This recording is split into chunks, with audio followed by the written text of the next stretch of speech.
As a little further interrogation, because that report by Big Brother Watch suggested that during the pandemic, politicians, journalists, civil society campaigners from across the political spectrum were personally targeted for critiquing the government's handling of the pandemic.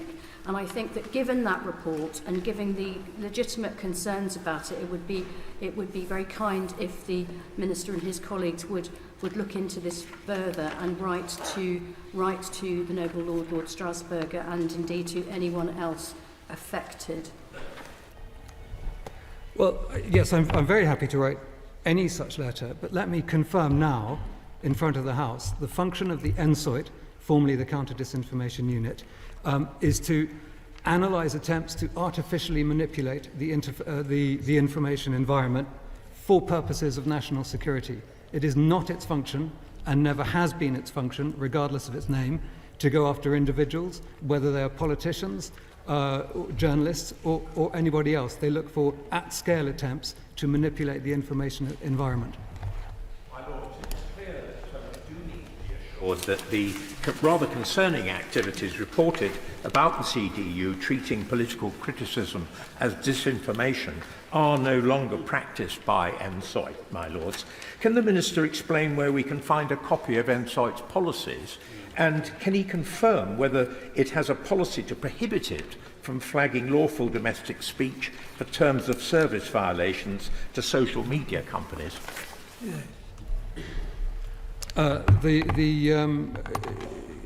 Information regarding NSOIT is posted on gov.uk, and I'm happy to share that location with him. I can confirm it not only is not the role of NSOIT or the CDU to go after any individuals regardless of their political belief. It never has been. It looks for large-scale attempts to pollute the information environment, generally as a result of threats from foreign states. The idea that its purpose is also to go after, in some ways, those who disagree politically with the government is, I'm happy to say in front of the House, categorically false. My Lords, this issue is much more complex than this. And I'm concerned that the unit to which the Noble Lord refers seems only to be concerned about security issues now. I asked the Noble Viscount and the Minister about the rise of political deepfakes back in December, which often originate from overseas and have the potential to undermine trust in political leaders and our wider democratic processes. With the Data Protection and Digital Information Bill currently before the House, and with the bill already containing measures relating to what the government calls democratic engagement, could I perhaps ask or tempt the Noble Viscount to bring forward new anti-deepfake provisions to help preserve the integrity of our upcoming general election, and not just our election, in a year which is a year of big elections? Indeed, and I mean, I think it's worth reminding the House that close to 2 billion people will go to the polls over the course of this calendar year. And a great many of those elections in which they're participating are going to come under attack from malign foreign influences. In respect to that, we have implemented the Defending Democracy Task Force, chaired by the Security Minister, and they set up a new unit last year specifically dedicated to safeguarding our coming election in this country whenever that may be.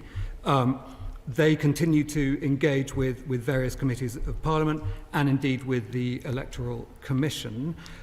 With respect to deepfake provisions in the DPDI bill, obviously we'll look carefully at any proposals around that.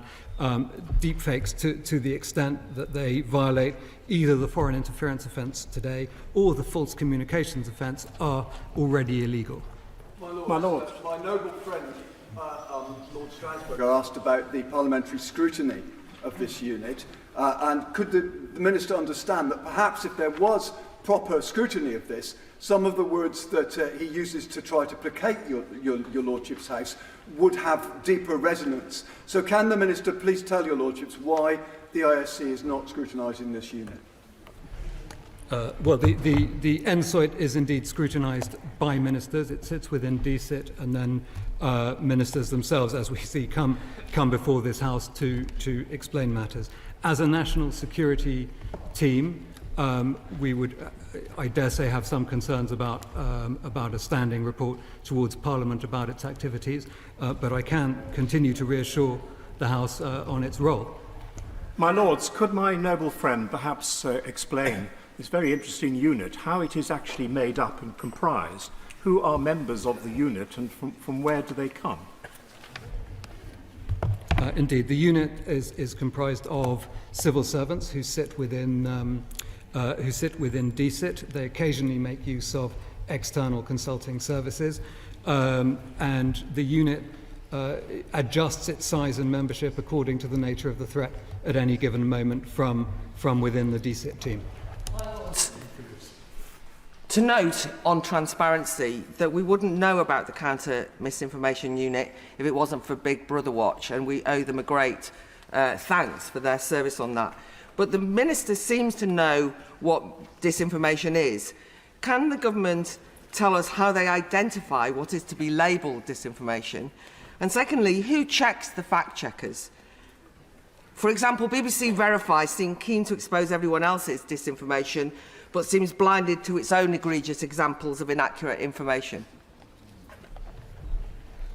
Well, the government is clear, as is NSOIT, that disinformation refers to the deliberate attempt to mislead by placing falsehoods into the information environment. They, as part of the civil service, would have robust internal measures to verify and check their own work, and indeed they report regularly across government and to ministers. My Lords, could my noble friend the Minister explain what guidance is given to the unit to distinguish between disinformation and difference of opinion? Well, disinformation is a deliberate falsehood, and a difference of opinion is something generally of democratic importance, or indeed of journalistic or pluralistic importance, which it is very important to protect, and which the Online Safety Act itself did take very considerable measures to safeguard over its passage. This unit, does it check on government disinformation? You know, e.g. the Rwanda bill? I don't believe this unit has been working on the Rwanda bill. This unit consists of civil servants and external advisers. Why is it impermissible for its work to be supervised by a parliamentary committee composed of Privy Councillors? Well, it was set up as an internal part of the DSIT ministry. It reports to ministers, and ministers provide the oversight. I mean, I take the point, but it is a national security institution, and as such, the government has a strong preference for not allowing it too openly to share national security information for fear of benefiting those who wish us harm. Second oral question, Baroness Bennett. My Lords, I beg leave to ask the question standing under my name on the order paper. My Lords, we're aware of the oversupply of petrochemicals in the global market. However, this is a matter for industry to lead on. It's estimated that businesses who are members of the UK Plastics Pact have, on average, increased the recycling content of their packaging from 8.5% in 2018 to 24.1% in 2023. The government will continue to readdress this balance through measures like the Coalition and Packaging Reforms and the Plastic Packaging Tax. I thank the noble Lord the Minister for his answer. Of course, he's speaking about ethylene, for example. There was 3 times as much produced last year as there was actually demand for. As with fossil fuels used for energy, isn't it time to look seriously on a global scale at restrictions on production, not just seeking to work on the demand side, particularly given the fact that the externalised costs imposed both environmentally and financially in terms of waste disposal, we're all bearing those costs and the companies are taking away profits for unnecessary products? Yeah. The Baroness raises a very good point. What we're seeking to do domestically is to increase the supply of recycled plastics and reduce the demand through regulation and tax of virgin plastics. But we also recognise that whatever we do domestically, we will not help solve this global problem. And that is why we are a founder member of the High Ambition Coalition to End Plastic Pollution. We drove through with Rwanda and Peru at the United Nations Environment Assembly in March a commitment to see an end to plastic pollution by 2042. My Lords, the Birmingham Expert Commission on Plastics and the Environment, which I chaired, recommended the introduction of a sliding scale tax on plastic packaging. Can the Minister assure the House that the Government will introduce such a sliding scale tax, which would greatly benefit the environment? We're looking at all sorts of reforms to our measures. The plastics packaging tax increases with inflation. It's gone up to £217 a tonne this year. And we are continuing to look at our extended producer reforms and to see whether the work that the Noble Baroness has talked about does have an application in terms of how we deliver these regulations. My Lords, we need to use less plastic and actually recycle what we do use. There is enough floating around the planet already.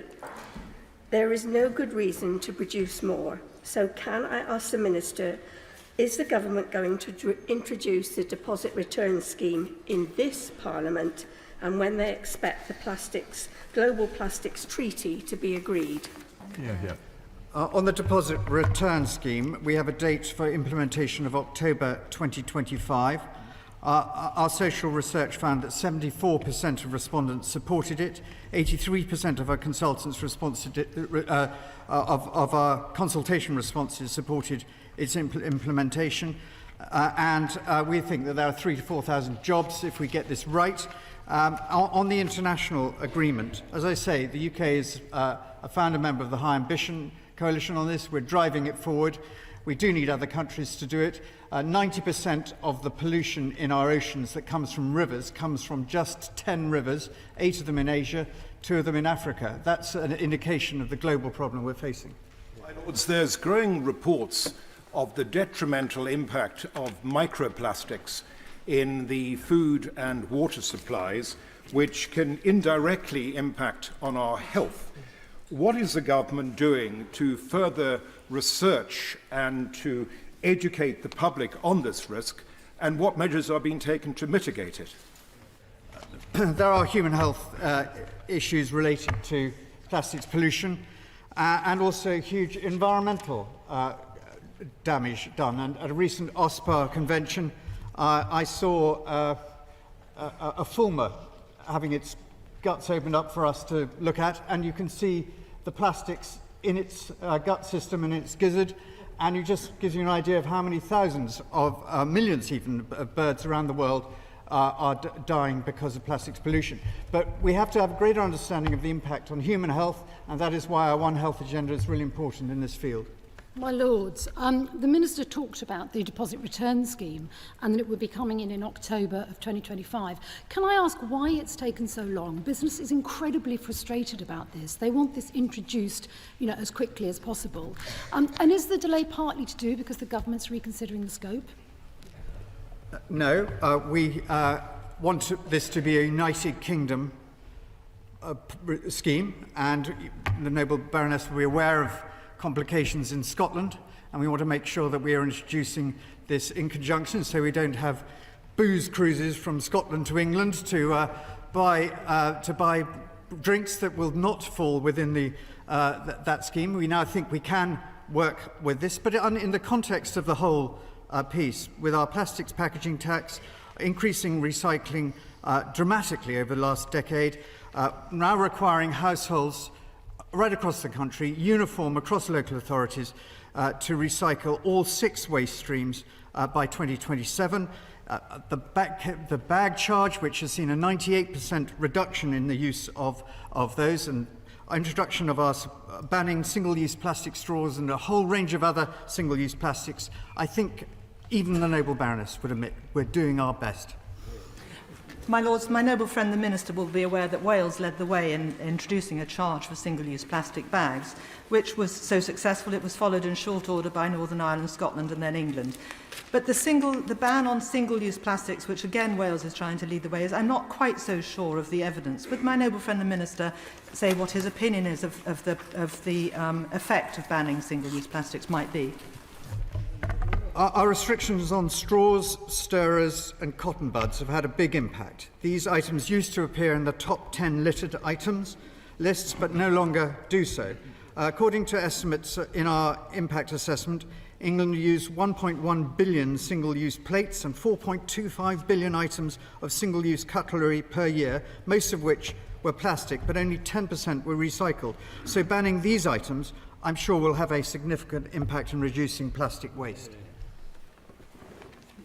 My Lords, the Noble Lord the Minister referred to strong public support for recycled plastics rather than virgin plastics. Yet it's clear that the market mechanisms are simply not delivering this that people can buy. Individual action will not work here. Do we not need to go much further and faster to ensure that we get to the circular economy that the government stands for, and indeed to the position where the polluter pays, which is the government's position?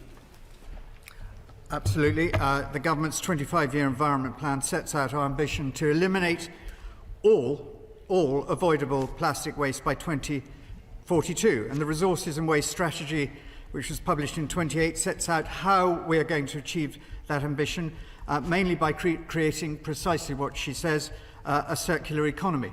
I don't think there is any... We're not the single repository of good ideas here. If the Noble Baroness has got a suggestion that works with business and works with the end user, particularly households, we'll be glad to hear of it. To my noble friend in the front bench's question, the Noble Lord the Minister said something about Scotland was different, and that was a problem. Could you explain to the Noble Lords who are ignorant about these things what the problem is and what the solution might be?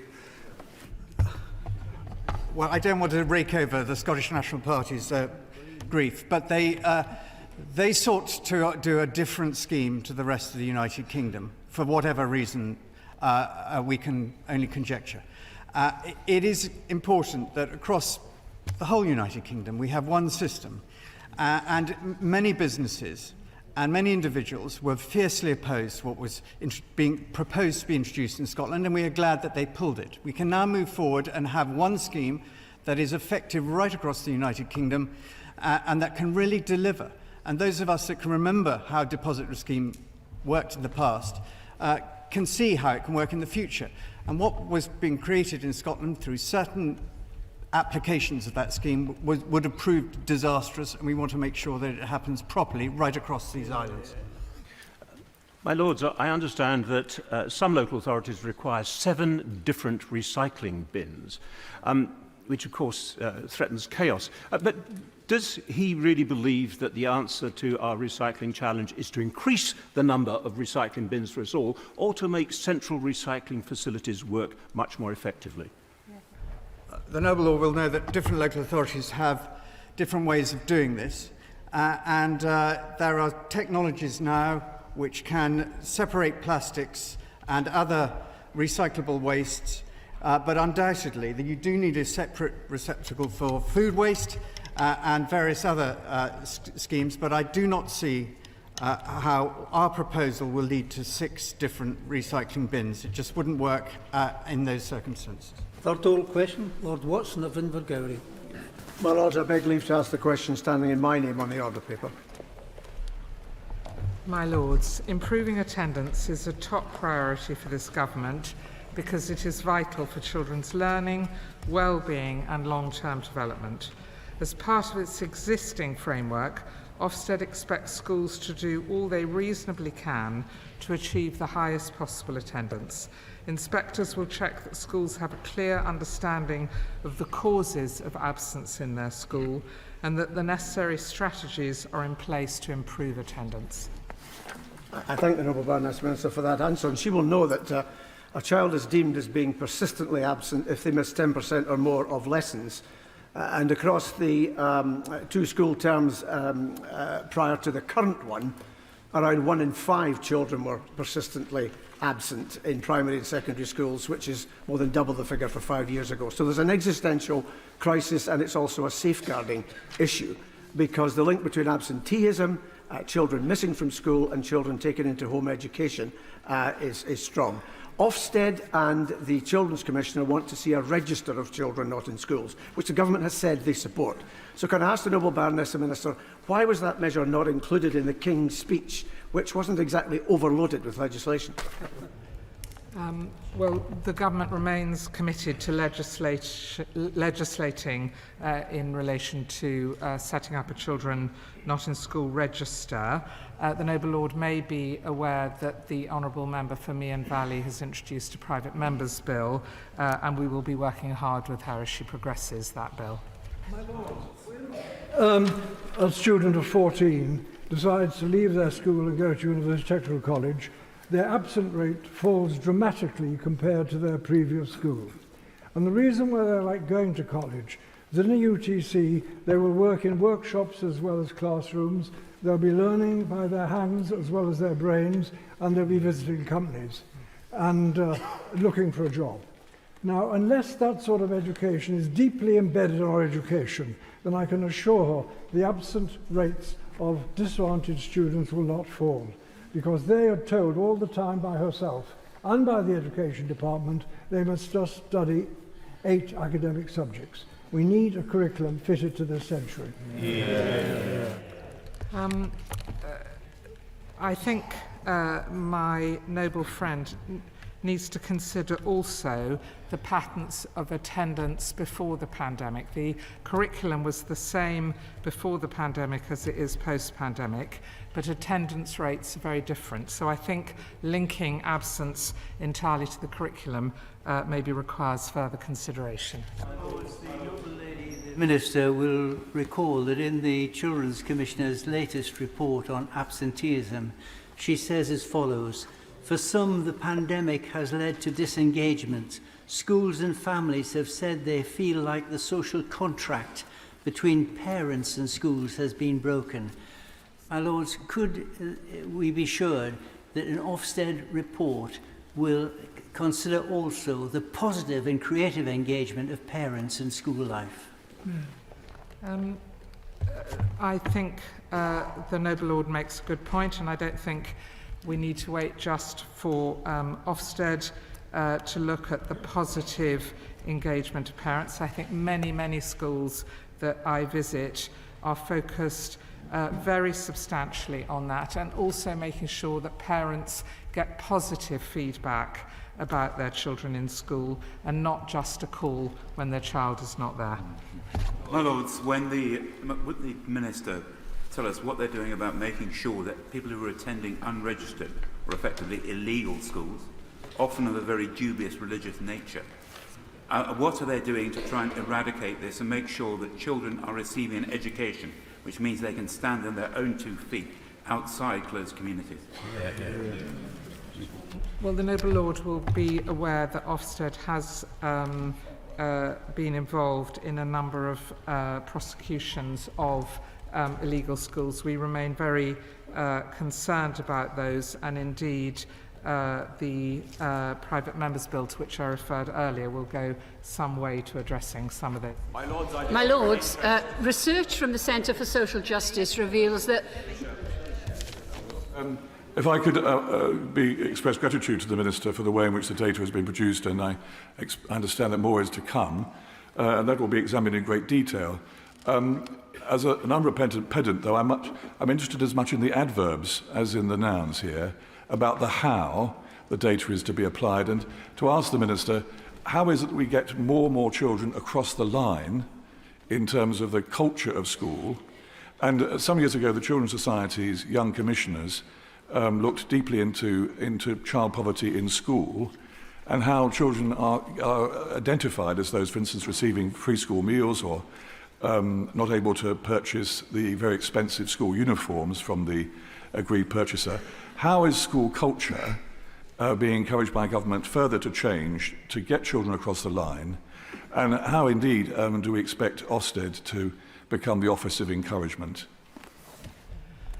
Ofsted, as the Right Reverend Prelate knows, is currently about to start their Big Listen exercise, so maybe that's one of the questions that could be added to that. But he asks an important question about how the data will be used, and I think that there is more that we can do within the department in terms of analysing and breaking down the data into more actionable insight for schools, and that's something that we will be starting to engage with trusts and local authorities on very shortly. In terms of barriers, I think we just need to be careful to make sure that those children who really have major barriers coming to school and whose attendance is very poor are not conflated with those children who actually are in school 9 or 9.5 days out of 10, and it's how we get those ones also over the line. We have a crisis of attendance in our schools. Research from the Centre for Social Justice reveals more than 1 in 4 parents think school isn't essential every day. My lords, it is essential. What can the government do to repair the relationship between schools and families, which has deteriorated greatly in recent years? Again, I would say that I think we have to be very careful not to make sweeping generalisations. And when one looks at what's happening in schools, we're seeing lots of green shoots in terms of attendance and higher level attendance, particularly, for example, in transition year groups like Year 7, children going from primary to secondary. So I think there are important things we can build on, but having open, honest, regular communication with parents, of course pointing out if a child hasn't come into school and trying to understand why, but more importantly, celebrating with a parent a child's attendance or performance in school is to be encouraged. My Lords, my Lords, it's absolutely right to tackle school absence, but as we approach Rare Disease Day, I would just like to draw attention to the huge pressures faced by children and families with rare and undiagnosed conditions trying to remain in education. The lack of specialist resources, awareness, these act as barriers, and understandably in these complex situations, it's not always possible to avoid absence. So as these policies are designed, will the Minister please meet with charities and family representatives to see how we can design those policies but also not create increased pressures on those families? I'd be delighted to meet with the charities and families that my noble friend refers to, and I think she makes an important point, and it goes back to the noble lady opposite's earlier point. Parents need to feel that the response they're getting from their school is about their child, to whom every parent, their child is very special. My Lords, we know that children with profound and multiple learning difficulties, physical disabilities and social, emotional and mental health special education primary needs have the highest rates of school absence. In spring 2023, 384,202 children had some form of identified special educational need, were persistently absent. Given what we know about the link between persistent absenteeism and life chances, does the noble lady, the Minister, agree that this risks widening the gap between the more and the less advantaged in our society? Yeah. And what is government doing to support children with special educational needs and disabilities to succeed in school? Yeah. Well, the government is doing a great deal, starting with its investment in a very dramatic increase in the number of specialist places for children with the kinds of special needs and disabilities that the noble lady refers to. But through our Attendance Hub programme in particular, and I met with a group of chief executives of specialist multi-academy trusts, so working with children with special educational needs or those in alternative provision, we are seeking to identify best practice and then making sure that it's shared peer-to-peer. Fourth oral question, Baroness Owen of Alderley Edge.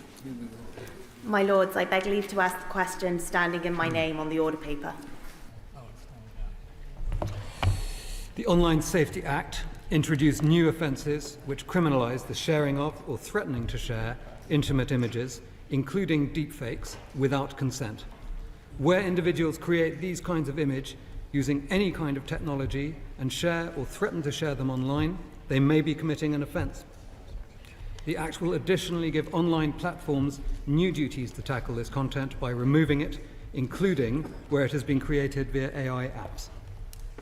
I thank my noble friend, the Minister, for his answer. My Lords, there has been a huge increase in the use of nudify apps and the creation of deepfake porn since the Law Commission stated that they were less sure that the level of harm caused by the making of these images and videos was serious enough to criminalise. Does my noble friend, the Minister, agree with me that the making of these images and videos without a person's consent does in fact cause serious harm, regardless of whether a person is aware, and if allowed to continue, represents a very real threat to all women? Well, let me start by acknowledging that the creation using AI or any other means of intimate image deepfakes that is abusive is deeply distressing to anyone concerned, and really very disturbing to all of us. The Law Commission consulted widely on this, looking at the process of taking, making, possessing and sharing deepfakes, and their conclusion was that the focus of legislative effort ought to be on the sharing, which it now is. But that said, I think it is a fast-moving space. The capabilities of these tools are growing rapidly, and of course, sadly, the number of users is growing rapidly, so we will obviously continue to monitor that. My Lords, the applications engaged by the noble Baroness Lady Owen's excellent question are a dangerous and overwhelmingly misogynistic trend of non-consensual deepfake pornography, and they are only developed because, and only able to be developed and distributed because of advances in AI, and they sit alongside the use of deepfakes for political disinformation and for fraud. Polling suggests public ambivalence towards AI, but near unanimity around deepfakes. 80% of people supporting a ban, according to a recent YouGov survey. That cloud computing and services hosting AI models are essential for deepfake creation, and that all major cloud suppliers have a presence in the UK empowers our government uniquely to enforce best practice. Would the noble Lord the Minister agree that our regulatory system should ban them, and not merely ban deepfakes, but go further, imposing upon the developers a duty to show how and in what way they are applying existing techniques and restrictions that could prevent their creation in the first place? Well, I think an outright ban on the creation of any deepfake material presents a number of challenges, but I mean, obviously, I applaud the sentiment behind the question. Where I think we're going with respect to deepfakes here, particularly those involved in intimate image abuse, is by very clearly putting in place the offence of sharing, whether that's part of the new intimate image abuse offences in the Online Safety Act that commenced just 2 weeks ago, or part of the coming criminal justice bill shortly to come before Noble Lord's House, or indeed the existing child sexual exploitation and abuse offences. It is very clear, and there are very severe penalties for the sharing of intimate image abuse deepfakes. But obviously it's a fast-moving space, and we do have to continue to monitor it. My Lords, it is quite clear that just simply banning the sharing of these deep fakes is not sufficient. This is an issue which concerns us all, whether it's for sexual images, fraud, misinformation, my Lords. Can't the government overcome its reluctance to regulate AI, my Lords? What would persuade it, what evidence would persuade it to go further and make sure that the creators of these deep fakes were liable, my Lords? Well, in terms of the overall regulation of AI, I hope Noble Lords have had a chance to peruse the government's response to the AI white paper consultation. And I think it makes the argument there very clearly that there will come a time when it is right to legislate, to create binding rules on all creators of AI. When that time comes, due to the policies we're putting in place, we will have an agreed risk register informing us. We'll have set up monitoring and evaluation techniques, again gathering evidence. We'll have working relationships with the AI labs. We'll have defined procedures for the creation of AI, and we'll have regulators trained to regulate AI within their own sectors. That means that when we do regulate AI, it will be done in a targeted and sophisticated way on the basis of evidence. My Lords, I think the government's being far too complacent on this issue. We warned during the passage of the Online Safety Act about this, and we warned a number of times that because, as the Noble Lord says, this is a fast-moving technology, that the government needed to get ahead of the game. So, my Lords, given the proliferation of these ghastly images and the appalling impact it has on people's lives, doesn't the Noble Viscount the Minister now agree that neither the emergence of these apps nor their misuse is surprising? And if that is the case, why didn't the government broaden the scope of its amendments when it had the opportunity? And will he now look for ways in which we can plug the gaps that are clearly emerging? Yes, I mean, as the Noble Lord says, it is a fast-moving space, and that requires an adaptive, agile response to legislating for it. And I think that's the approach that we're taking. As to the argument that we can now see it's not working, I'm not sure that's the case. I mean, the intimate image abuse offences actually commenced on the 31st of January, so 2 weeks ago. I'm pleased to see that yesterday we actually had our first cyber flashing conviction against that. But I do think using an evidence base looking forward, we have to consider carefully what's working before we go ahead and implement further bans.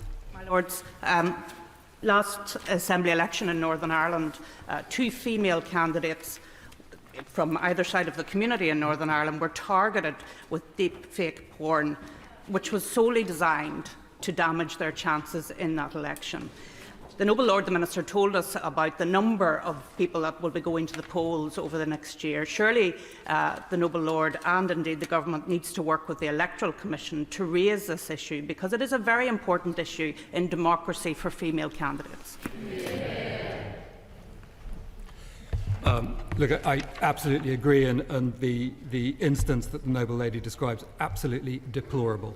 I'm pleased to say 2 things very briefly. One is that the sharing that she describes as a base offence carries up to 6 months in prison now, and if that, as in the case that the Noble Lady put forward, is designed for purposes of malice, or indeed of gaining sexual gratification, that sentence then goes up to 2 years. And that regime is now live. In terms of elections, we have, of course, set up the Defending Democracy Task Force with a new unit implemented last year, specifically dedicated to safeguarding the election against these kinds of threats. My Lords, Lady Owen asked a very forensic and specific and nimble and agile and all these adjectives that the Minister keeps using question. Why not ban these Nudify apps? Why not ban the tools of the trade, the wicked trade, rather than waiting for individuals to misuse it? What is the positive use of this? Is it that big tech is now so deep into our politics that we don't dare regulate this technology and make sure that it isn't used for ill?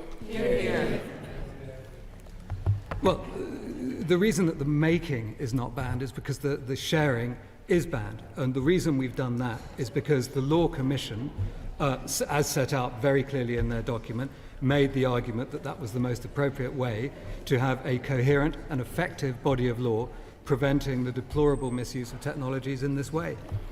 My Lords. Bishop. It'd be very helpful if the Minister could explain, if I heard you correctly, you said that for sharing it there's a 6-month ban, but for malicious sharing it could be up to 2 years. Could you explain what the non-malicious use is? Well, there is a base offence in the law of sharing intimate images without consent or without the reasonable belief in consent. Now, that can extend to 2 years if the intent is to cause alarm, distress or humiliation. It can also extend to 2 years if the purpose is to gain sexual gratification.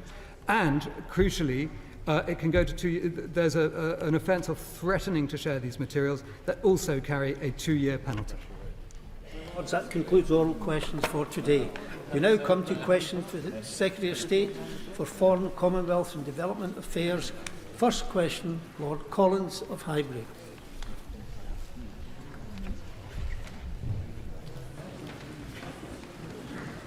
My Lords, I beg leave to ask the question standing in my name on the order paper and give the Foreign Secretary time to move.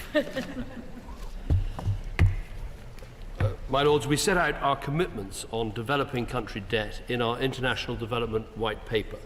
The Treasury and FCDO regularly engage with international partners to address rising debt vulnerabilities in developing countries. The UK also coordinates with other official creditors to provide debt restructurings when needed, both at the Paris Club and the G20 Common Framework. My Lords, after COVID, we had the Common Framework by the international community. Sadly, only 4 countries have applied, and certainly the situation is getting worse, not better in terms of debt. Does the Noble Lord accept that a huge step forward would be to agree with global partners on a workable definition of debt sustainability to provide countries in debt distress a more level playing field? Well, I thank the Noble Lord for his question. We're very happy to accept the IMF definition of debt sustainability and use that as the baseline. We're very happy to look at other ideas, but I think with the IMF's role that makes sense. But we completely accept what lies behind his question. You've now got 58% of low-income countries that are either in debt distress or at risk of debt distress, so he raises a very important point. But I think the definition is done by the IMF. My Lord. Change is already hitting the poorest, the worst and the most, often in indebted countries. So though it's welcome that a loss and damage fund was agreed at the last COP, does he agree that what's been pledged so far, including, I'm afraid, by the United Kingdom, is totally inadequate? And so doesn't he agree that it's not only right to scale this up, but also in our self-interest as we seek to reduce conflict and migration that's likely to be caused by climate change, which is going to be much more costly? Well, what we've done is doubled our commitments to climate finance, and I thought one of the successes of COP was actually that the climate finance funds are now very considerable, running into many billions. I would identify the problem more as particularly small countries, particularly island developing states, not being able to access the money because they don't have the expertise, the lawyers and the bankers and the officials and everything else. I think that's a problem which my department is trying to solve. And also, of course, in the area of debt itself, these climate resilient debt clauses, which we're now writing into debt, that give states a holiday from debt repayment if they suffer a climate disaster or some other unforeseen event. I think they can be a big part of the future as well. My Lords, would the Foreign Secretary confirm that through China's Belt and Road programmes, developing nations are estimated to be indebted to China to the tune of more than $1 trillion?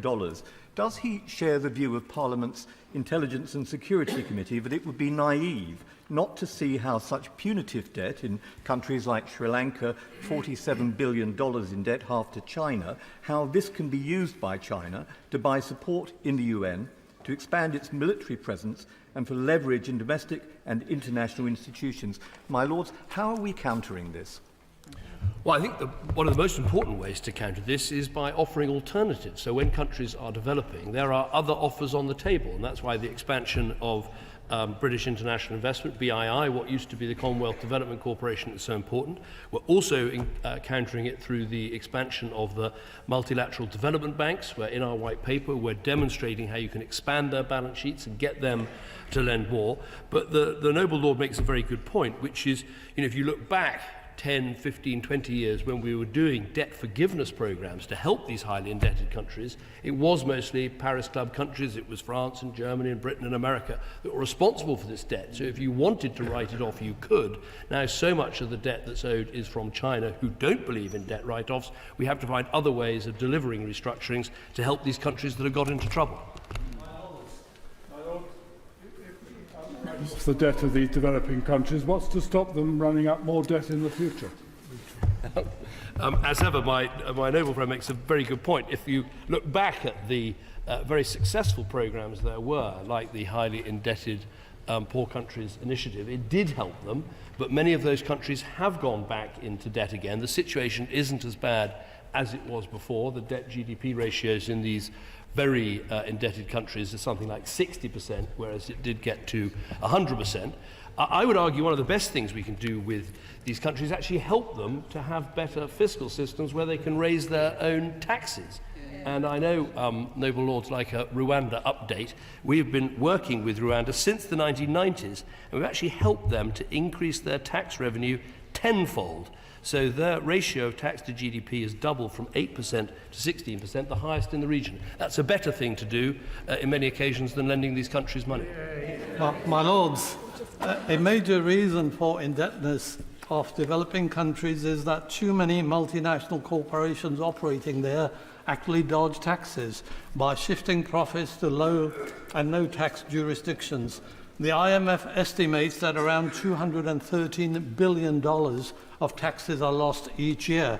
An earlier Prime Minister introduced the Finance Act 2016 and promised that companies would publish what is called a public form of country-by-country reporting so that there is some visibility of the profits shifted by UK companies. But later governments never honoured that commitment. Could he have a word with the current leaders of the government and try to revive that commitment? I will. I think the noble lord refers to what was agreed at the G8 in Northern Ireland in 2013, where a whole series of steps forward were made to make sure that companies weren't what's known as base erosion and profit shifting and not paying their taxes in countries where they should. I think, to be fair to the former Prime Minister, who's now the Foreign Secretary, we did make some progress. And also, I think the OECD would say they've made a lot of progress, but I'll certainly check up on the point he makes. On the question of Sri Lanka, whom my noble friend recognised, and I pay particular thanks to Her Majesty's government for the way that they offered, and through the IMF, and were very firm to the government of Sri Lanka what they should do, and that government responded, and that means the people of Sri Lanka now can move forward. And I believe that's as good a case history as you will find in recent times. Well, but my noble friend's absolutely right that Sri Lanka is a country that is in debt distress. It has been working through a programme with the IMF. We do wish the new government in Sri Lanka well as they go through this and try and make sure they can build a brighter future for that country. One of the things Andrew Mitchell said in introducing the White Paper was it can't be right that individuals in this country can borrow money at 4% or 5%, and in developing countries where they're addressing such huge issues, the cost of borrowing is so high. So can the noble lord tell us what discussions have his officials had regarding private creditors holding low-income country debt?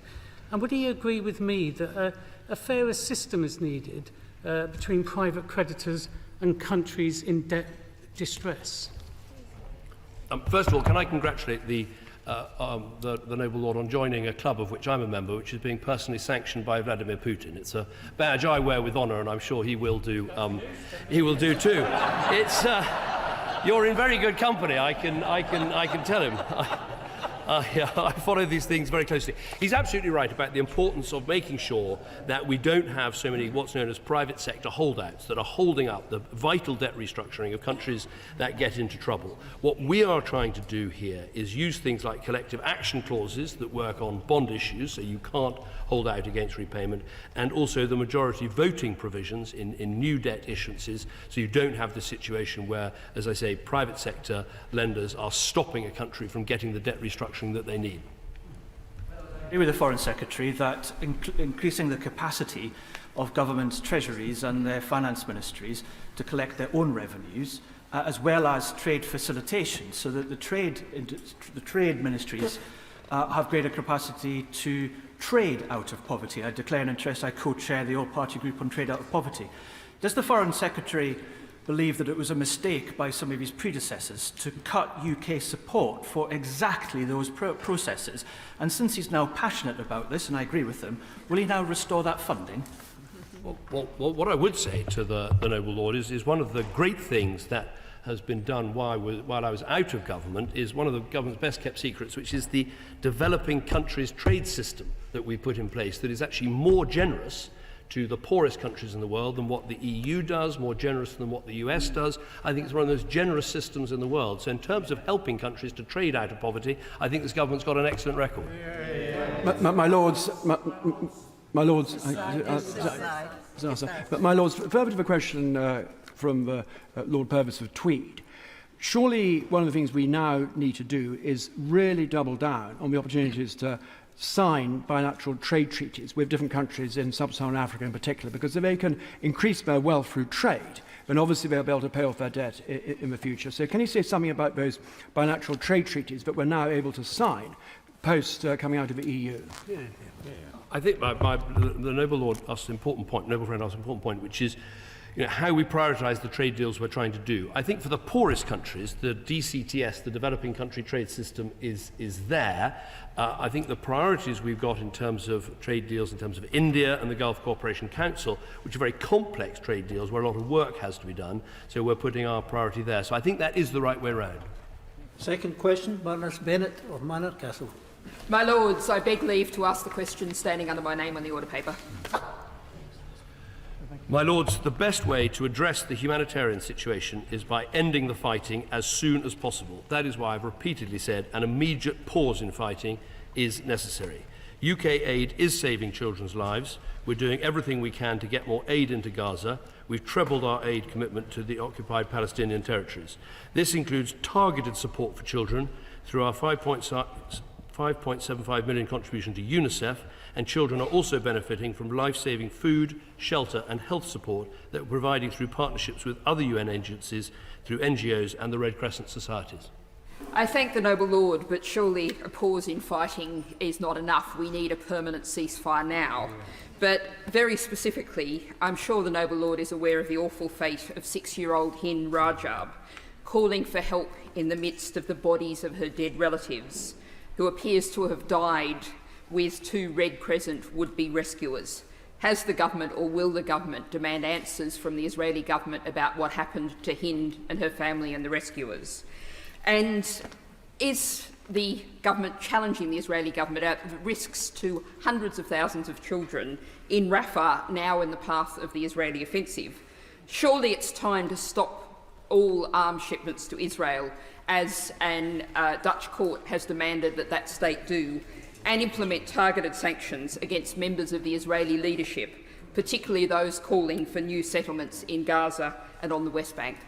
Hear, Well, the Noble Lady asked a number of questions there. First of all, the case she raises is completely tragic, and what is happening in Gaza is tragic. We want to see an end to this suffering, an end to this killing.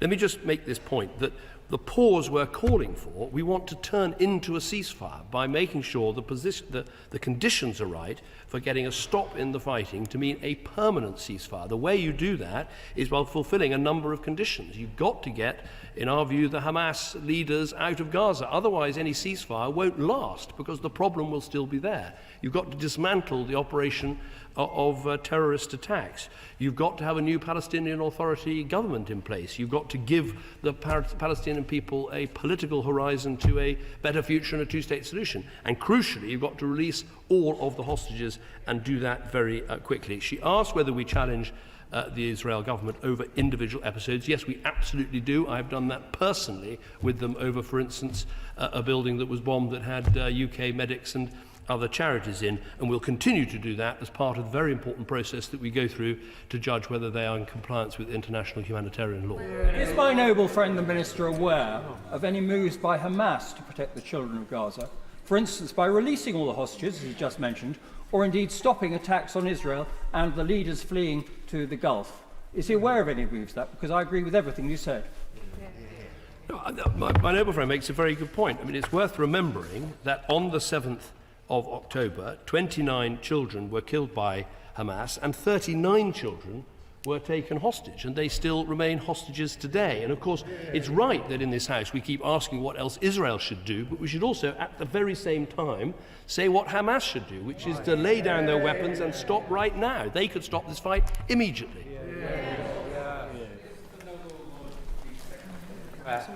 That the IDF have suggested that they are in no rush to enter into Rafah and that they will delay possibly until after Ramadan.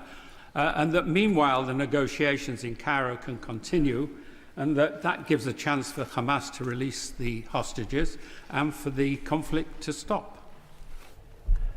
Well, that is absolutely right. I believe those discussions are underway, and it's a great pity that they didn't reach that conclusion the last time they were underway. And as I said, that is the best outcome we could seek, which is an immediate stop in the fighting. Let's hope that the stop is for as long as possible. I think that Israel was content to offer a month or 6 weeks in terms of a pause. Then we need the momentum to turn that pause into a permanent ceasefire without a return to the fighting. That should be our goal. But crucially, the pause is necessary to get the aid in and to get the hostages out. To UNICEF. UNICEF have said today that 600,000 children are displaced within Rafah. For the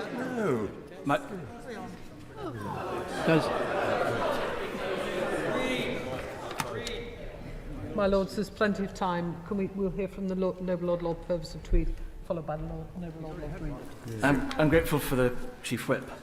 My Lords, UNICEF has said today that 600,000 children are displaced within Rafah in Gaza. That is comparable to the entire under-12 population of Scotland being displaced to one postcode area. Does the Foreign Secretary agree with me that any belligerent in a conflict that advises children and civilians to relocate on the pretext of their safety, but relocate to an area where there is no shelter, where there is no water, where there is no medicine, and when there is no security guarantees, is a war crime? Well, what I would say to the Noble Lord is what I said yesterday when I was in Scotland, which is, the people who are in Rafah on many occasions have already moved 3, 4 or 5 times, and it's not possible to move again. They can't go north because they'll be going back to homes that have been destroyed. They can't go south because that would involve going into Egypt, which none of us want to see and the Egyptians don't want to see, and that is why it's so important the Israelis stop and think before going ahead with any operations in Rafah. My Lords, does the Noble Lord, the Foreign Secretary, agree that the huge number of civilian casualties in Gaza is deeply damaging to the reputation of Israel itself? And will he therefore take action to promote a change of strategy by the Israelis, taking up the other measures that he's mentioned? But for so long as so many civilians, thousands of civilians are being killed, then that has to stop. Our view right from the start is that while Israel has a right to defend itself, and the attacks on October the 7th were an appalling attack on Israel, and it's worth remembering it was the biggest pogrom since the Holocaust in terms of the loss of life of Jewish people. We shouldn't forget that. While that is a tragedy they had every right to respond to and to try and prevent happening again, they must obey international humanitarian law. And let's be clear, that involves not only what the IDF do in terms of the way they prosecute their actions in terms of this war, but it also means, as they are the occupying power in Gaza, that they have to make sure that humanitarian aid, that food and water and shelter are available to people in Gaza, because if they don't do that, that would be a breach of international humanitarian law as well. My Lords, the Foreign Secretary is right. The priority has to be securing an immediate, I'd say an extended pause in fighting to ensure we can get aid in, the remaining hostages out, and create room for a long-term sustainable ceasefire followed by an even longer-term resolution. But there are currently almost 1.5 million displaced Palestinians in Rafah, and it's the main route for humanitarian aid. Any further Israeli offensive in Rafah will be catastrophic.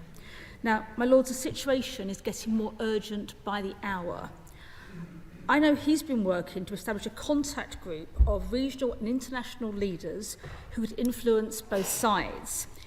Is he able to offer any progress on that group or their ability currently to try and influence events?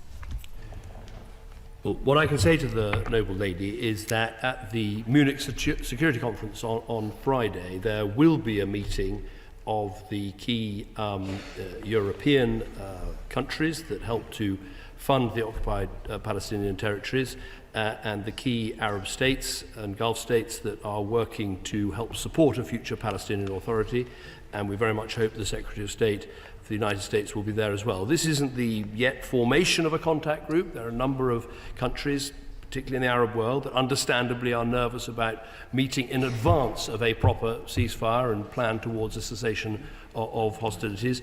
But I think we're on the way to getting this group, which I know she's long called for, up and running. And it's important because there are lots of things we need to start talking about now, whether that is what happens the day after a pause, whether it's about a reconstituted Palestinian Authority, whether it's about this question of how you offer a political horizon to people in the Palestinian territories, or indeed how we deal with Israel's very real security concerns of if there is a pause and then a ceasefire, how do you make sure the people responsible for October the 7th cannot remain in Gaza and the infrastructure of terror is taken down? My Lords, alongside medical aid, thank you.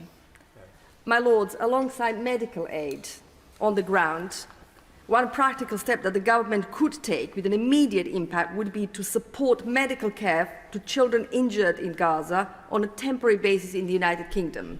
I know my noble friend and his department have been looking at this possibility, and I would be grateful if he could update us on progress. Well, I want to thank my noble friend for that. We are looking at Project Pure Hope. We're looking very closely at this. Is it possible to take the people in greatest need and bring them to British hospitals, as we've done in the past? I think, I would say, the early work we've done is to say that there's much we can do in the region, and we should probably do that first. So helping in the field hospitals that have been established, helping to send medical teams to referral hospitals that are being used in the region, supporting organisations like Medical Aid for Palestinians. Now, if that leads to the identification of specific cases where actually they would be better off taking that long journey back to Britain and going to Great Ormond Street or elsewhere, then we certainly don't rule that out, and we'll continue to look at it. Third question, Lord Walmsley. Thank you. I beg leave to ask a question standing in my name on the order paper. My Lords, AUKUS is an unprecedented partnership that is central to delivering security and prosperity for the UK and our partners in the Indo-Pacific and the Euro-Atlantic. We're making significant progress to deliver nuclear-powered submarines for the UK and Australia, and we're deepening cooperation on cutting-edge military technologies. We're breaking down barriers to defence trade, and we're delivering benefits at home, securing £4 billion of contracts for British companies and generating thousands of jobs, including in Derby and, I'm pleased to say, Barrow-in-Furness. I thank the Noble Lord for that answer. As he rightly says, this is a landmark security partnership that requires a sustained commitment from multiple governments over years, indeed decades. So, what is the Foreign Secretary doing to ensure that the focus of his department and the whole government can remain on this despite the ongoing rolling crises in other areas? And in particular, how can he prioritise the diplomatic work which is needed to ensure that the US can make progress on ITAR reform that can enable the technological industrial cooperation that is necessary to deter our common adversary? Well, what I would say is on how the government coordinates this at a time when there are many distractions, the National Security Council is playing a role at bringing together all the ways we can support Team Barrow, as it were, to make sure that there's support for education and for skills and for housing and for transport and all that's going to be needed to scale up this production effort as we go from 11,000 people employed building submarines to 17,000. On the specific issue of ITAR, which has been a troubling issue that British governments have had to deal with American governments for decades, I mean, it's essential that AUKUS partners can trade freely between each other in defence equipment. And I'm pleased to say we have made some real progress. I met Secretary Blinken in early December, and on the 22nd of December, President Biden signed the US National Defence Authorization Act, which enables license-free trade between the AUKUS countries, and we're working with the State Department on the technical details to make sure that really happens.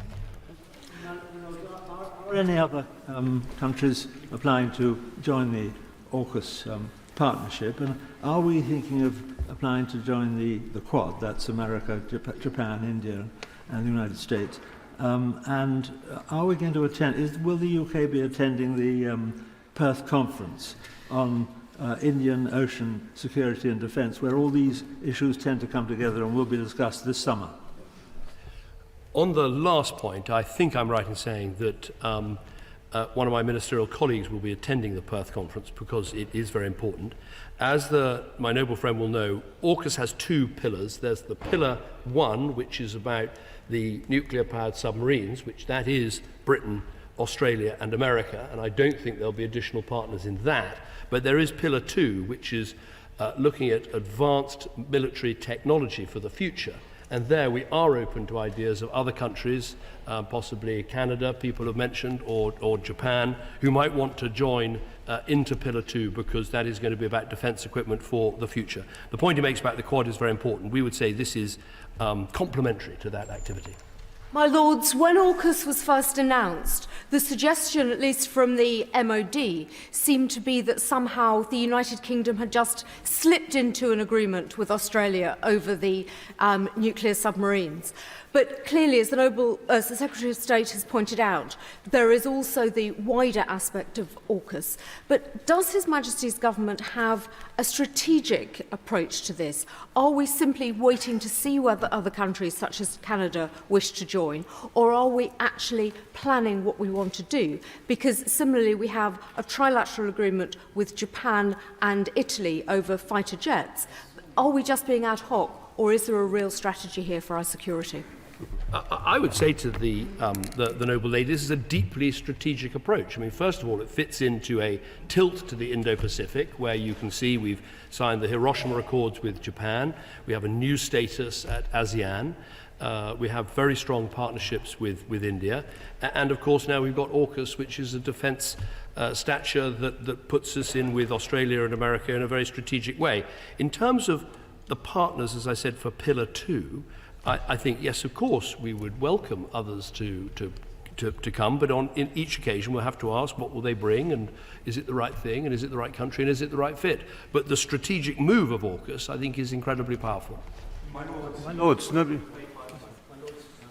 Another member of the club of those on Mr. Putin's blacklist. While welcoming the AUKUS agreement, would the Minister accept that the handling with the French was pretty catastrophic, and that France is a major Indo-Pacific power, and that now, when perhaps those bruises have healed somewhat, there's time to work with the French as well in the Indo-Pacific area, where they have a great deal to contribute? I think that my noble friend makes a good point, which is that ultimately Britain and France should work to cooperate as closely as we can, because we are similar-sized powers with similar-sized militaries and similar-sized global ambitions, and that's what the Lancaster House Agreement that he did so much to bring about was all about. I think what I would say to French partners now looking at this is what AUKUS does for UK capacity is make sure that we are going to replace the Astute submarines, which are incredibly high-tech and successful, with a new generation AUKUS submarine, and so the funding and the capacity is in place for that, so we're assuring our future. And I think that is actually good for France, because we can then work with them about talking about how they're going to secure their future for their submarine programme. My Lords, nobody has yet mentioned China, so allow me to do so. Would my noble friend agree that it's very important that we should continue to talk with China and find as many areas and expand on as many areas of agreement as possible? But isn't it in all this discussion possible to focus too narrowly on the threat of China? Should we not be doing more to embrace the democracies in Asia, Japan, India, Malaysia, South Korea, who are already more populous than China, who are growing economically much faster than China, and who in a few years' time will be economically far more powerful than China is? Well, I very much agree with my noble friend. I think you can do both those things. It is important that we have a relationship with China. There are many disagreements we have.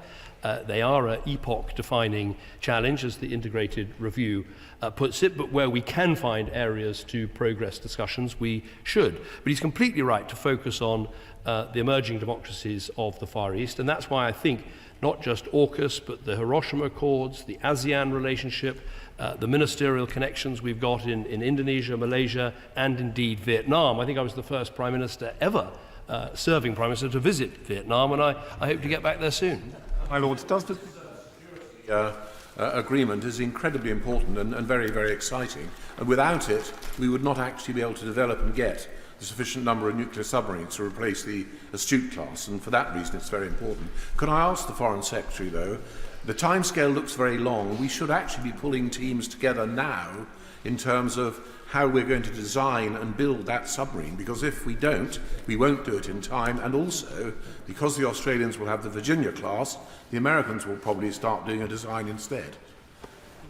No, well, the Noble Lord is completely right that we have to get on with it, and that's why there is Team Barrow to bring together the Town Council, BAE Systems and the government, and a lot of money is being put in, 25 million from the government, and I think a further 16 million of levelling up money to make sure we have the capacity, not just the defence capacity, but the physical capacity in the town and the people to do this. I would say I'm confident we can get this done. I mean, the Virginia-class submarines are being sold by the Americans to the Australians to help prevent them from having a gap. It's up to us to make sure we don't have a gap and that there's no break between our excellent Astute-class submarines, which I'm very proud most of them were built during my time in office, that there has no gap between those and the AUKUS submarines to follow. Well, it's been said by the Foreign Affairs Select Committee of another place that South Korea and Japan, I quote, should be invited to join AUKUS and the Technological Defence Cooperation Agreement, or Pillar 2 that he referred to in his initial reply. So this wasn't just waiting on events. They urged us to invite them to join AUKUS, and I wondered if he'll give that recommendation further consideration. And pursuing the point made by his noble friend a moment ago, Bloomberg have estimated that if there was a blockade of the Taiwan Straits, it would cost the world economy some $10 trillion. What above and beyond AUKUS are we doing to deter the Communist Party of China? Yeah. Well, one of the things we're doing, more generally, is stressing the importance of the freedom of navigation. That lies behind the action that we're taking in the Red Sea. And I'm going to be hopefully holding some discussions with Chinese counterparts in days to come, where I think we'll be asking them, given the importance of trade to China, that they should be as fully supportive of freedom of navigation as we are, because that matters wherever you are in the world, including the Taiwan Straits. But were there no voices at the National Security Council that spoke to caution at all in respect of risk and affordability? In terms of affordability, I think that Team Barrow sounds quite expensive. Is this again going to be at the expense of the conventional programme of UK defence? And in terms of risk, is there not risk that there could be leakage of our own very small supply of very highly qualified people whose career paths they would rather follow in Fremantle than Barrow? I don't believe that the concerns he has are right. I mean, the money going into Barrow is a drop in the ocean compared to the cost of one submarine. As he well knows, these things come out at about £1 billion each. What we need to make sure is that Barrow, which has incredible manufacturing expertise, is fit to do this extra work that's going to be required as they scale up to 17,000 jobs. Are we going to benefit as a country? I would say absolutely yes. I mean, Rolls-Royce in Derby are going to be providing the nuclear reactors for these submarines, not just for the ones that we use, but also the ones that Australia uses. So I would say this is good for our defence, it is good for our international relations, and it's good for our industrial base. Fourth question, Lord Jackson of Peterborough. My Lords, I beg leave to ask the question standing in my name on the order paper. My Lords, this government has always supported a two-state solution, and that remains the case. Clearly, recognising a Palestinian state at the right time is part of that policy. My noble friend asked about consulting our allies, and of course we discuss all issues relating to the conflict in Gaza and Israel-Palestine relations. But ultimately, I'm pleased to tell him that the UK has a sovereign and independent foreign policy set by a British Prime Minister and a British Foreign Secretary in the British Parliament. I welcome that answer. Hamas is a genocidal terror group. For the benefit of the BBC, they're not militants. The Palestinian Authority has lost control of large cities in the West Bank to Iranian-backed terror groups, openly pays salaries to convicted terrorists, and is deeply corrupt and repressive. Palestinian statehood is, I trust, something all of us in this House wish to see. But does my noble friend share my very grave concerns that premature unilateral recognition of a Palestinian state now risks rewarding Hamas playing into Iran's hands and perhaps jeopardising the chances for a long-term sustainable peace? I absolutely understand where my noble friend is coming from. I would just say to him that of course it isn't rewarding Hamas. Hamas don't believe in a two-state solution. They believe in the destruction of Israel. And my point is that if you look at the whole point of a two-state solution is to create long-term sustainable peace. And I think the last 30 years have shown that we won't solve this problem without a solution that gives dignity and security to Palestinian people, as well as giving vital security to Israel. So I say this as a strong friend of Israel, that this is the right approach and we should pursue it. After Israel withdrew from Gaza in 2000, I'm sorry, Thank you, my Lord. I welcome very strongly the continued emphasis by the Secretary of State on the two-state solution, and also his condemnation of the Hamas terrorist group and his call for the liberation of hostages, as was echoed in a statement this morning from the bishops. But it's not only in Gaza that we're seeing tragedy, we're seeing it also in the West Bank, where it is almost forgotten that very large numbers of Palestinians have been killed by people who live in illegal settlements. One of the countries most affected by that is the Hashemite Kingdom of Jordan. And my question is, what support is His Majesty's government giving to the Hashemite Kingdom of Jordan, given its vulnerability and its significant responsibility as guardian of the holy places, which, if they come under significant pressure, would widen the conflict appallingly and dramatically? And second, in the practicalities for them of preparing for or aiding a two-state solution, where the flow of refugees towards them, and they've taken something like half their population refugees, would be a very threatening process for their destabilisation. Well, can I thank the Most Reverend Primate, the Archbishop of Canterbury, for his question. First of all, he's absolutely right to say we should focus on what's happening in the West Bank as well as Gaza. And it is a chilling statistic that since the 7th of October, 96 Palestinian children have been killed in the West Bank. There have been a series of very worrying developments and disturbances. And that's why the government is focused on this. And actually only yesterday, we for the first time announced some sanctions against violent settlers who were carrying out criminal acts in the West Bank. He rightly asked about what we're doing to help Jordan. I mean, first of all, in terms of Jordan's incredible work they do in looking after refugees, we have given a huge amount of aid and assistance to help them with the job that they have done. But I think the crucial thing, as he says, is to help work with the Jordanians, as we are, towards the two-state solution in which they can play a very big part. And a crucial thing that needs to be sorted out is how you move from the current Palestinian Authority that we have, that has a number of issues and difficulties, to a new technocratic government that would work across the Palestinian territories. And I think the Jordanians can play a big role in helping to bring that about. 200 land, my lords, 200 land-based conflicts in the world, 500,000 dead in Syria, the world's biggest humanitarian catastrophe in Yemen, millions slaughtered in Africa. Yet the only conflict people in the UK seem to want to protest about is Israel defending itself against the racist, genocidal Islamists of Hamas. What does the Foreign Secretary think explains this irrational obsession with the world's only Jewish state? Well, I think the Noble Lord makes a very important point, which is if you look across the world and you ask yourself the question, where's the biggest refugee crisis? It's not in Israel or in the Palestinian territories.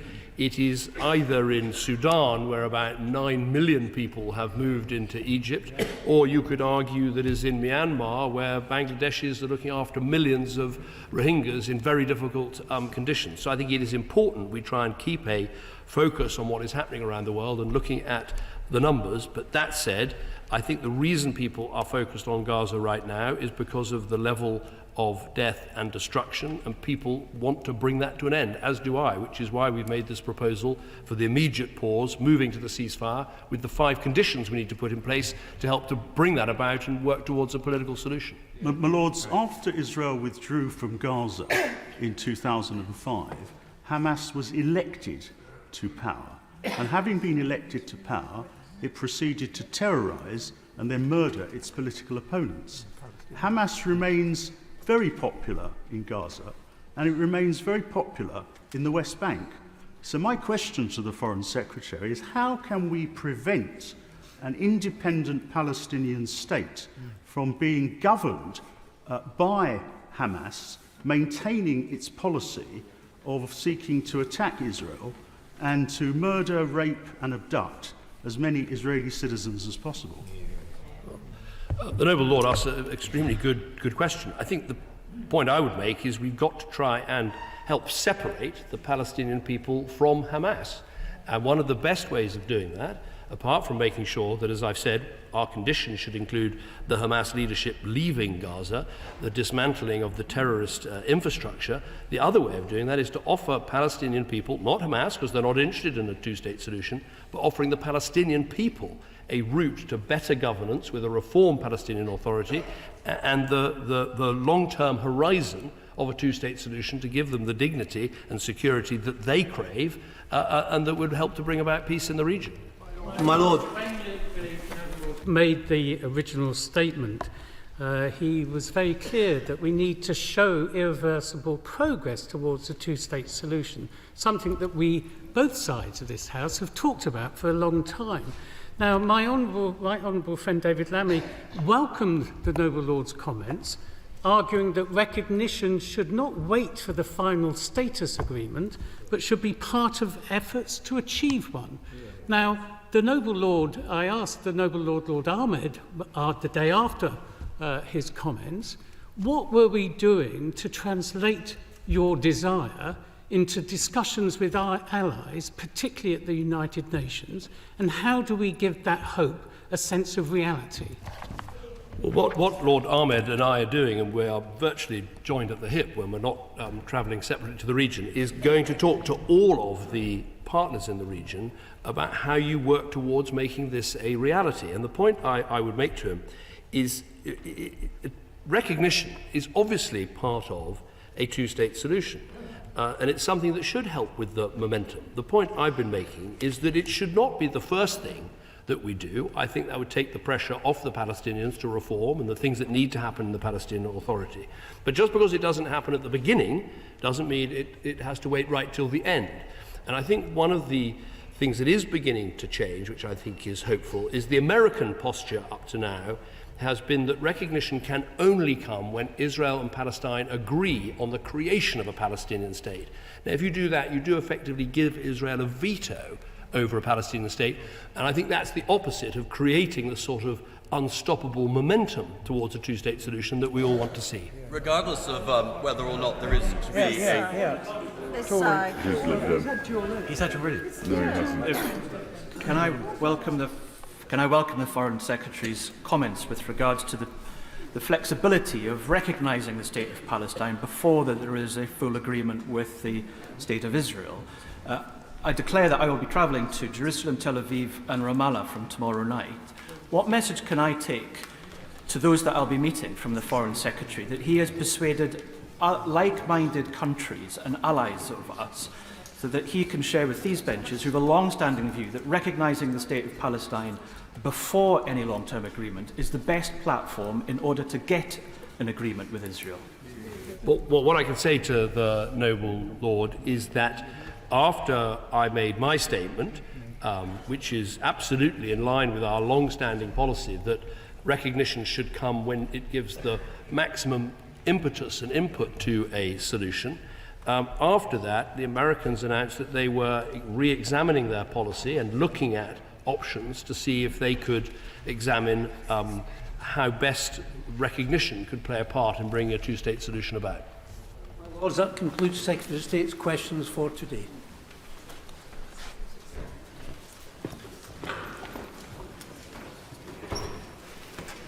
Business of the House, the Lord Privy Seal.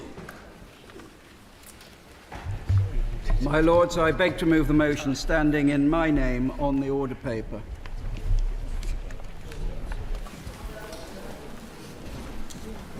The question is that the motion be agreed to. As many as are of that opinion will say content. Contrary, not content. The contents have it. Questions on the statement made in the House of Commons on Thursday, the 8th of February, on protest measures.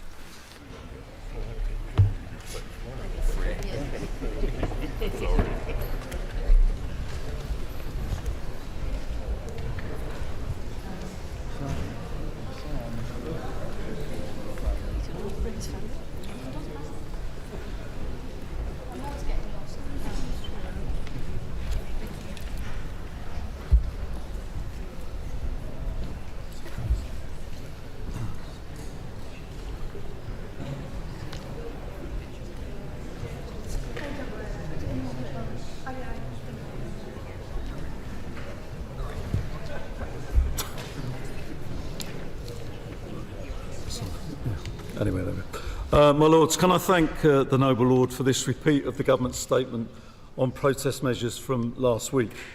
It is important to start such a statement by thanking the police for all the work they are doing to maintain public order across the country. We know that many officers are having to give up rest days to police protests, and these demands are growing. So can the Minister start by outlining how resources are being allocated to support this demand and what its impact has been on neighbourhood policing? My Lords, protest is a fundamental freedom in a democracy, and that right must be protected. If that freedom is abused and used to intimidate, harass or harm others, then safeguards are clearly needed. This is yet another suite of measures to tackle issues arising at protests.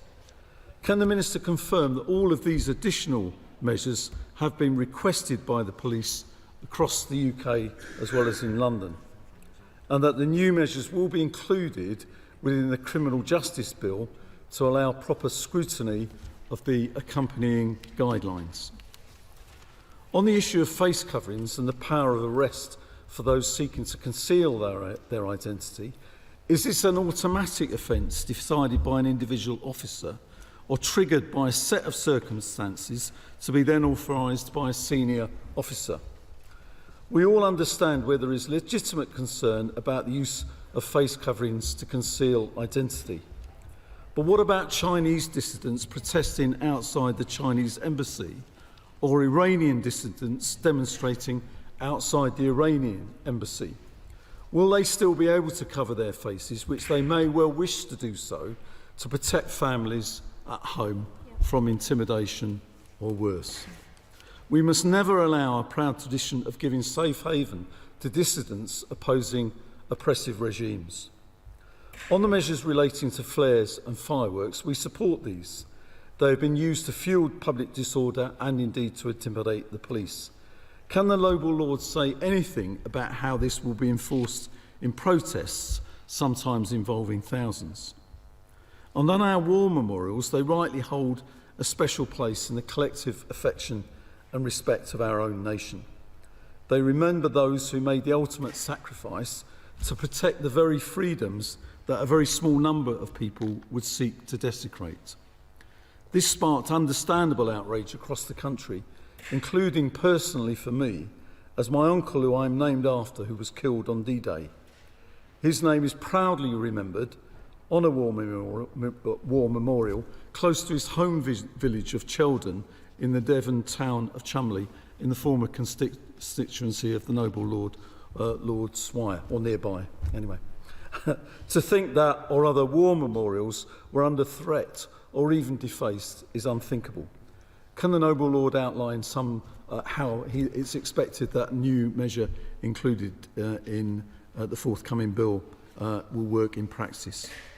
It did, however, also raise the issue of the definition of hateful extremism. This is being looked at by the government and work is ongoing. And I wonder whether the Noble Lord could update us on what progress is being made by the government with respect to this, and when we can expect any statement by the government. My Lords, of course, the police need the necessary laws to police protest, and importantly, also have the confidence to use them. The Noble Minister in the other place raised the issue of the prescription of Hizb ut-Tahrir? Are other groups under consideration for prescription, and has the government made any assessment of their involvement in any of the protests that we have seen, and what, if any, action the government seeking to take? But above all, my lords, in our proud democracy, it is the right to peacefully protest, and that is a fundamental freedom in our country of which we are all proud. It must not be abused, but it must not be curbed unnecessarily either, and the right balance must be struck between safeguarding that right to protest and the important duty to safeguard the public. My Lords, I appreciate the government